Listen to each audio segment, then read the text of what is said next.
कक्षा 10वीं की स्टूडेंट फाइनली आपका विषय विज्ञान का अर्धवार्षिक परीक्षा 2025-26 का पेपर लेके आ चुके हैं। आप लोग बहुत सारे यहाँ पर कमेंट आ रहे थे कि विज्ञान विषय का पेपर लाओ, तो फाइनली आपका विज्ञान विषय का पेपर आ चुका है और इस वीडियो में हम आपका संपूर्ण उत्तर सहित पूरा पेपर कंप्लीट करने वाले हैं। तो आप लोग वीडियो को लाइक कर लीजिए और चैनल को सब्सक्राइब कर लीजिए।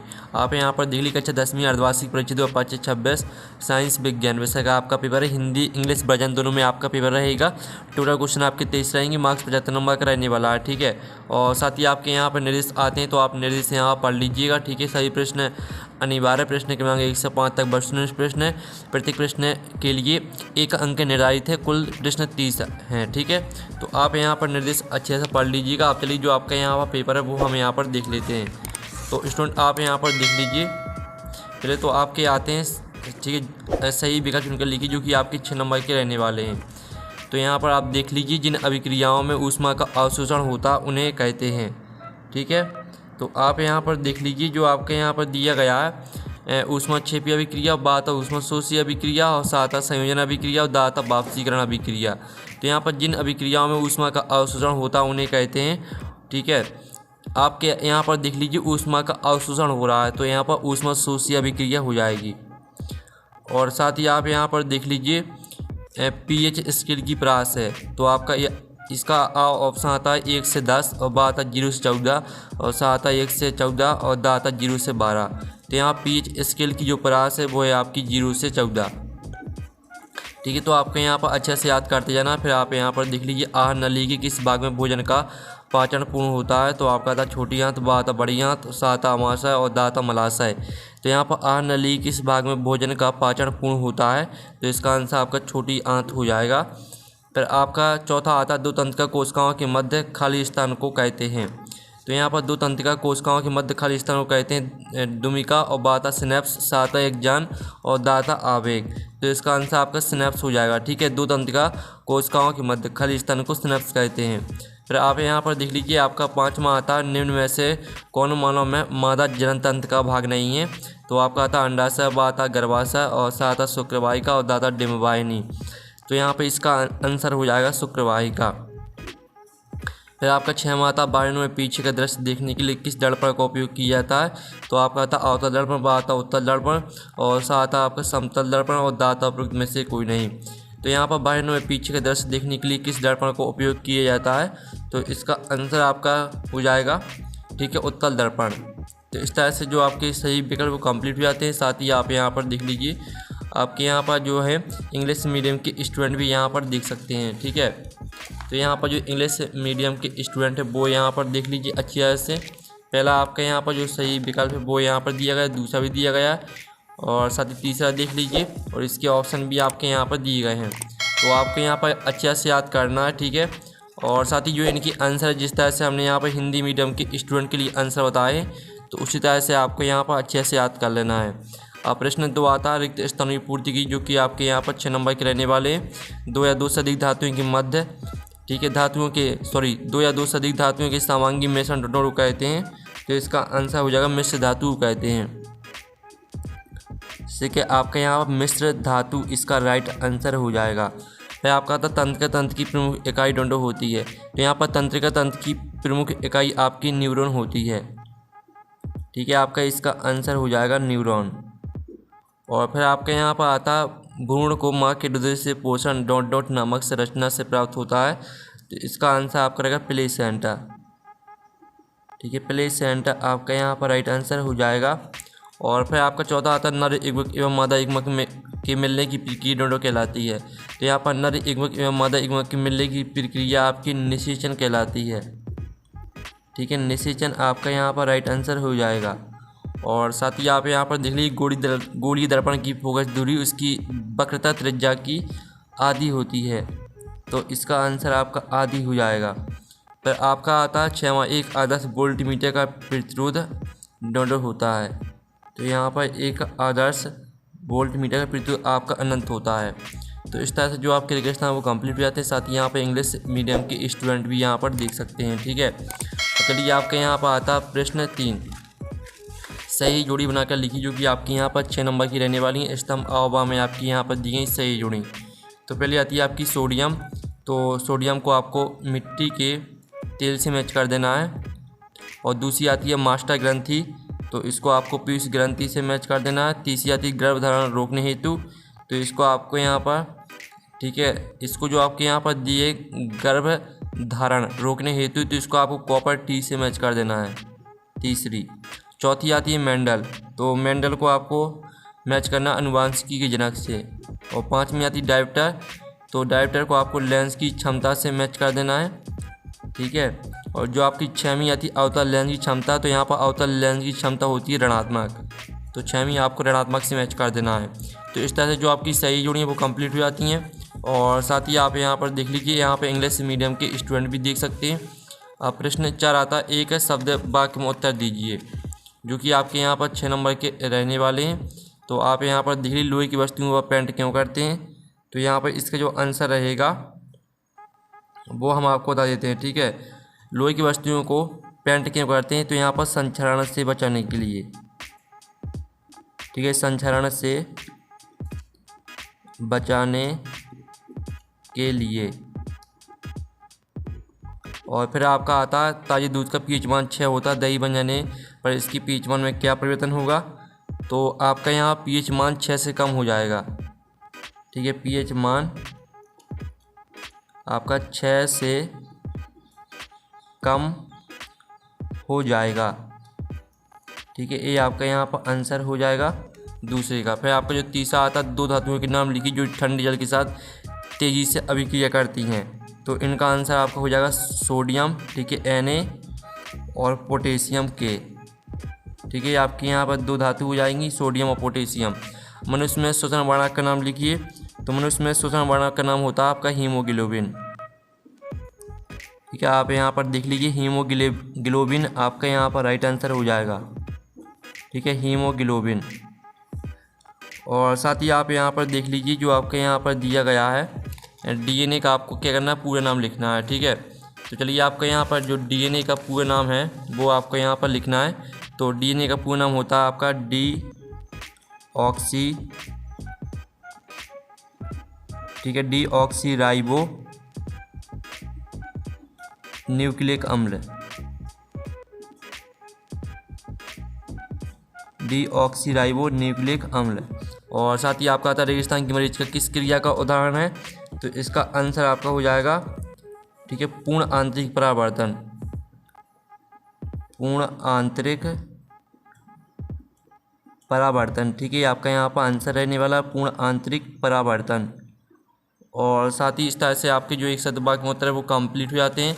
और आप यहाँ पर इंग्लिश मीडियम के स्टूडेंट भी यहाँ पर देख सकते हैं। और साथ ही आपका प्रश्न 5 आता है, शत का चयन करके लिखिए, जो कि आपके 6 नंबर के रहने वाले हैं। तो इसमें भी हम यहाँ पर शत को कंप्लीट करेंगे, ठीक है। आपको ध्यान से लिखना है, जो पदार्थ ऑक्सीकृत हो जाते हैं वो ऑक्सीकारक कहलाते हैं। तो पहला आपका असत्य हो जाएगा, ठीक है, पहला आपका असत्य रहेगा। फिर दूसरा आता है, धातुओं के ऑक्साइड पदार्थ क्षारकीय प्रकृति के होते हैं, तो ये आपका यहाँ पर सत्य हो जाएगा। फिर जो आपका आता है तीसरा, मनुष्य में दोहरा परिसंचरण होता है, तो आपका बिल्कुल सत्य रहेगा। फिर आपका यहाँ पर चौथा आता, ठीक है, मस्तिष्क का सोचने समझने वाला भाग पश्च मस्तिष्क है, तो आपका यह सत्य हो जाएगा। फिर पाँचवा आता, बीजों की गोल एवं झुर्रीदार गुणों में गोल प्रभावी तथा झुर्रीदार अप्रभावी होता है, तो पाँचवा आपका बिल्कुल यहाँ पर सत्य रहेगा। फिर छठवां आता, कार्बनिक एवं विद्युत की कुछ अलग होते हैं, तो आपका यह भी सत्य हो जाएगा। तो इस तरह से जो आपके सत्य वो कंप्लीट हो जाते हैं, ठीक है। आप लोग वीडियो को लाइक जरूर कर लीजिएगा और चैनल को भी सब्सक्राइब कर लीजिए। और साथ ही आप यहाँ पर इंग्लिश मीडियम के स्टूडेंट भी देख सकते हैं, ठीक है। फिर आपका प्रश्न 6 आता, वायु में जलाने के पूर्व मैग्नीशियम रिवर को साफ क्यों किया जाता है, जो कि आपका 2 नंबर का रहने वाला है। तो चलिए, जो इनकी आंसर है वो हम यहाँ पर देख लेते हैं। और साथ ही आप सभी लोग यहाँ वीडियो को लाइक कर लीजिए और साथ ही इस वीडियो को आपको अपने दोस्तों तक शेयर करना है। और जो आपका अथ वाला प्रश्न है, रेडॉक्स अभिक्रिया किससे कहते हैं, एक उदाहरण दीजिए। तो पहले तो आप यहाँ पर देख लीजिए, वायु में जलाने के पूर्व मैग्नीशियम रिवर को साफ क्यों किया जाता है। मैग्नीशियम धातु अति क्रियाशील होती है, वायु के संपर्क में आने पर इस पर मैग्नीशियम ऑक्साइड MgO की परत जम जाती है। इस तरह से पूरा आप याद कर लीजिए जल सके तक। रेडॉक्स अभिक्रिया किसे कहते हैं, वह रासायनिक अभिक्रिया जिसमें ऑक्सीकरण और अपचयन दोनों क्रियाएं एक साथ होती हैं, रेडॉक्स अभिक्रिया कहलाती है। उदाहरण भी देख लीजिए, आपको उदाहरण दिया गया है। फिर आपके यहाँ प्रश्न 7 आता, भौतिक गुणधर्मों के आधार पर धातु व धातु में आपको 2 अंतर लिखने हैं। तो चलिए, आपके 2 अंतर हम यहाँ पर देख लेते हैं, ठीक है। ए प्राह चमकीली होती हैं, ए प्राह चमक रहित होती हैं।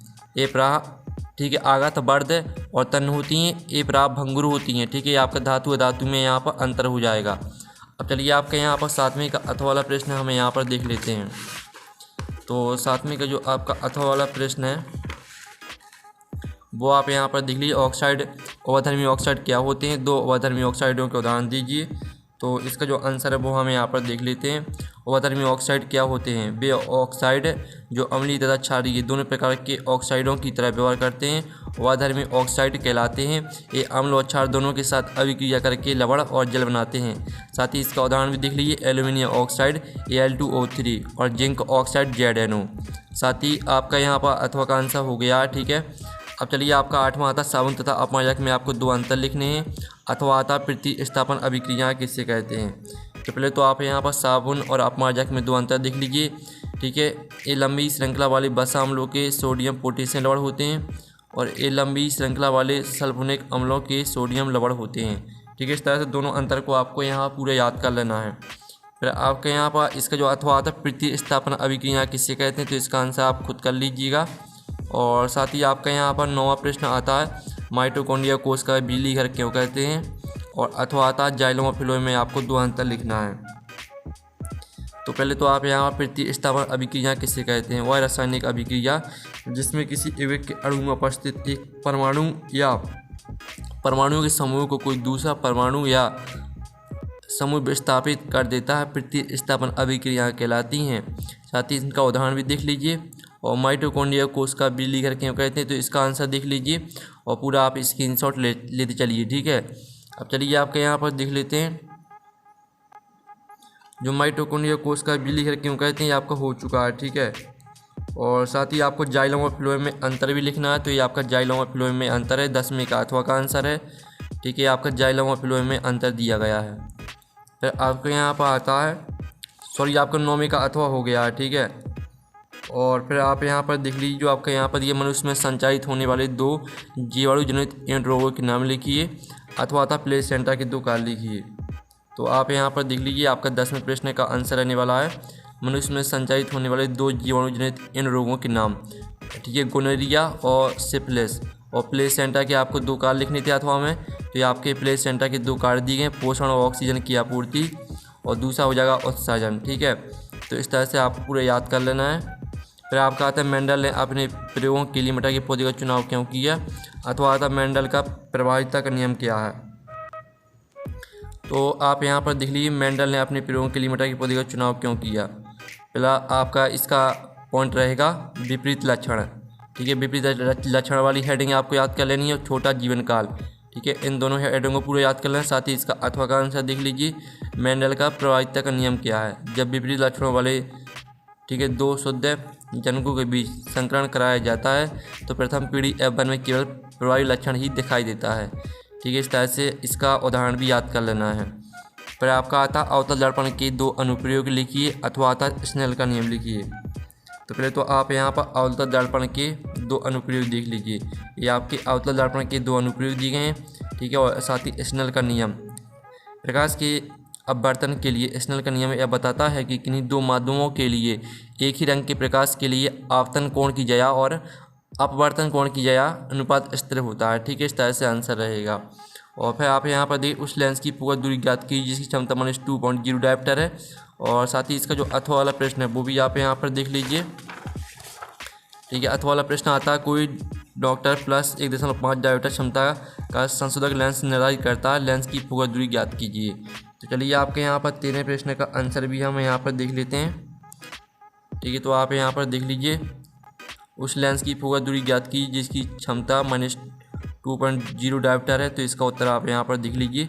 इसका आंसर -0.5 मीटर आंसर आ जाएगा। ठीक है, और साथ ही इसका अथवा का आंसर भी देख लीजिए। अथवा वाला प्रश्न का आंसर तो इसकी जो आपकी यहाँ पर लेंस की फोकस दूरी है लगभग +0.67 मीटर में आंसर रहेगा। ठीक है, ये आपका आंसर रहेगा अथवा वाली का। फिर आपका यहाँ पर देख लेते हैं 14वां प्रश्न। 14वां आता ओम का नियम लिखिए। अथवा आता फ्यूज तर्क किस प्रकार विद्युत उपकरणों को नष्ट होने से बचाता है। तो चलिए आपका ओम का नियम हमें यहाँ पर देख लेते हैं। तो ये आपका ओम का नियम लिखिए। स्थिर तापमान पर किसी विद्युत परिपथ 2 बिंदुओं के बीच प्रवाहित होने वाली विद्युत धारा I उन दोनों बिंदुओं पर लगाए गए विभवांतर V के समानुपाती होती है। ठीक है, इस तरह से रहेगा इसका आंसर। साथ ही आप यहाँ पर देख फ्यूज तर्क किस प्रकार विद्युत उपकरणों को नष्ट होने से बचाता है, तो इसका उत्तर भी आप यहाँ पर देख लीजिए। फिर चलिए आपके यहाँ पर आता चुंबकीय क्षेत्र रेखाओं के 2 गुण लिखिए, और साथ ही आपको यहाँ पर अथवा में दिया गया दिष्ट धारा और प्रत्यवर्ती धारा में आपको 2 अंतर लिखना है। तो पहले तो आप यहाँ पर चुंबकीय क्षेत्र रेखाओं के 2 गुण देख लीजिए, पहला गुण और दूसरा गुण। ठीक है, और दिष्ट धारा और प्रत्यवर्ती धारा में आप 2 अंतर देख लीजिए, आपका अथवा वाले का आंसर रहेगा। फिर आपका यहाँ पर आता है फ्लेमिंग के बाएं हाथ का नियम लिखिए, अथवा आता है 2 चुंबकीय क्षेत्र रेखाएं परस्पर प्रतिच्छेद नहीं करती क्यों। तो चलिए आपके यहाँ फ्लेमिंग के बाएं हाथ का नियम देख लेते हैं। ये आपका फ्लेमिंग के बाएं हाथ का नियम दिया गया पूरा। ठीक है, 2 अंगूठा चालक पर लगने वाले बल की दिशा को इंगित करेगा। यहाँ तक पूरे याद कर लेना। साथ ही अथवा का आंसर देख लीजिए, 2 चुंबकीय क्षेत्र रेखाएं परस्पर प्रतिच्छेद नहीं करती क्यों। ठीक है, यदि से लेकर आपको संभव नहीं है, यहाँ तक पूरे याद कर लेना है। फिर आप यहाँ पर दिगली सत्र में ओजोन परत का संरक्षण क्यों आवश्यक है, अथवा आता खास श्रृंखला और खास जल में आपको 2 अंतर लिखना है। तो आप यहाँ पर देख लीजिए, इसका उत्तर रहेगा ओजोन परत का संरक्षण क्यों आवश्यक है। ओजोन परत O3 पृथ्वी के वायुमंडल की वह परत जो सूर्य से आने वाले हानिकारक पराबैंगनी विकिरण को अवशोषित कर लेती है। इसके महत्व भी देख लीजिए, और साथ ही खास श्रृंखला और खास जाल में आप यहाँ पर 2 अंतर देख लीजिए। ठीक है, इस तरह से आपका उत्तर रहेगा। और फिर आपका आता है संतुलित रासायनिक समीकरण किसे कहते हैं। संतुलित रासायनिक समीकरण लिखिए, और इसका अथवा देख लीजिए, निम्नलिखित में से किन्हीं 3 अभिक्रियाओं की संतुलित रासायनिक समीकरण लिखिए। तो चलिए आपका इसका जो उत्तर है वो हम यहाँ पर देख लेते हैं। तो आप यहाँ पर देख लीजिए, आपको 19वें क्वेश्चन का उत्तर रहने वाला संतुलित रासायनिक समीकरण किसे कहते हैं। और रासायनिक समीकरण जिसमें अभिकारक और उत्पाद दोनों पक्षों में प्रत्येक तत्व के परमाणु संख्या समान होती है, संतुलित रासायनिक समीकरण कहलाता है। ठीक है, पूरा याद कर लीजिएगा। और साथ ही आप यहाँ पर देख लीजिए, निम्नलिखित अभिक्रियाओं के लिए संतुलित रासायनिक समीकरण। साथ ही इसका अथवा का तंत्र का कोशिका को आपको नामांकित चित्र बनाना था, तो चित्र आप यहाँ पर गूगल से निकाल लीजिएगा या आप किताब से देख लीजिएगा, और इसके मुख्य भाग देख लीजिए। ठीक है, फिर आपका यहाँ पर देख लीजिए जो है आपका यहाँ पर। ठीक है, जो आपका यहाँ पर दिया गया संतुलित रासायनिक समीकरण वाला है, इसका उत्तर हमने पूरा करवा दिया है। ठीक है, और जो तंत्र का कोशिका का नामांकित चित्र बनाना था तो वो आप खुद कर लीजिएगा। पदार्थ हार्मोन ऑक्सीजन के आपको 3 कार्ड लिखने हैं। तो चलिए हम पदार्थ हार्मोन ऑक्सीजन के 3 कार्ड देख लेते हैं। तो ये आपके यहाँ पर पदार्थ हार्मोन ऑक्सीजन के 3 कार्य दिए गए हैं, तो इनका स्क्रीनशॉट ले लीजिए। पहली हेडिंग, दूसरी, तीसरी, तीनों हेडिंग को याद कर लेना है। और फिर आपके यहाँ पर ठीक हो 19वें का अथवा का आंसर हो चुका है। और फिर आपका 20वां आता स्वच्छ आकाश का रंग नीला क्यों होता है। ठीक है, तो इसका उत्तर भी हम यहाँ पर देख लेते हैं। तो ये आप यहाँ पर देख, स्वच्छ आकाश का रंग नीला क्यों होता है। तो सूर्य का प्रकाश जब वायुमंडल से गुजरता है, यहाँ से लेकर दिखाई देता है। यहाँ तक पूरे याद कर लेना है आपको। फिर आपका आता तारे टिमटिमाते हैं परंतु ग्रह नहीं, व्याख्या कीजिए। तो इसका उत्तर भी हम यहाँ पर देख लेते हैं। ठीक है, आप यहाँ पर देख लीजिए, आपका अथवा वाले का आंसर है, तो इसका आपको पूरा याद कर लेना है। ठीक है, और इसका स्क्रीनशॉट ले लीजिए। फिर आपका आता है प्लास्टिक और प्रेस किसे कहते हैं, इसको आर्द्रता रोधी बर्तन में क्यों रखा जाना चाहिए। तो इसका उत्तर हम यहाँ पर देख लेते हैं। तो आप यहाँ पर देख लीजिए, आपकी प्लास्टिक और प्रेस की परिभाषा यहाँ पर दी गई है। पहली हेडिंग, दूसरी हेडिंग याद कर लेनी है। ठीक है, पूरा आप यहाँ पर इतना स्क्रीनशॉट ले लीजिए, और साथ ही आप यहाँ पर अथवा वाले का आंसर भी देख लीजिए। पहले आप इतना स्क्रीनशॉट ले लीजिए, और फिर इतना स्क्रीनशॉट आप ले सकते हैं। ठीक है, इस तरह से आपका अथवा वाले का आंसर भी हो जाता है। जो निम्नलिखित का कारण लिखना था, इनका आंसर भी करा दिया है। फिर आपका 22वां आता है निम्नलिखित अभिक्रियाओं के आपको उदाहरण लिखने हैं, और अथवा में आपको 4 संतृप्त हाइड्रोकार्बन के नाम, अणुसूत्र और संरचना सूत्र दर्शाना है। तो चलिए आपका 22वें प्रश्न का आंसर देख लेते हैं। ये आपका 22वें प्रश्न का आंसर रहेगा। पहली हेडिंग, दूसरी हेडिंग और तीसरी हेडिंग देख लीजिए, और चौथी हेडिंग। ठीक है, चारों हेडिंग को याद कर लेना है। और साथ ही आपका अथवा का आंसर रहेगा, जिसमें आपको 4 संतृप्त हाइड्रोकार्बन के नाम, अणुसूत्र और संरचना सूत्र लिखना था। तो पूरा याद कर लेना है। ठीक है आपको। फिर आपके यहाँ पर आता है मानव उत्सर्जन तंत्र का नामांकित चित्र बनाइए, अथवा आता है। तो मानव उत्सर्जन तंत्र का आपको चित्र बनाना है, तो इसको आप अपनी किताब में देख लीजिएगा, या आपको गूगल में सर्च कर लेना, तो वहाँ पर आपको मिल जाएगा चित्र। ठीक है, और जो अथवा वाली का आंसर है तो वो भी आपको खुद कर लेना है। तो इस तरह से जो आपका पेपर है वो कंप्लीट हो जाता है। वीडियो को लाइक कर लीजिए, चैनल को सब्सक्राइब कर लीजिए, और साथ ही हम नेक्स्ट वीडियो में मिलते हैं। Thanks for watching.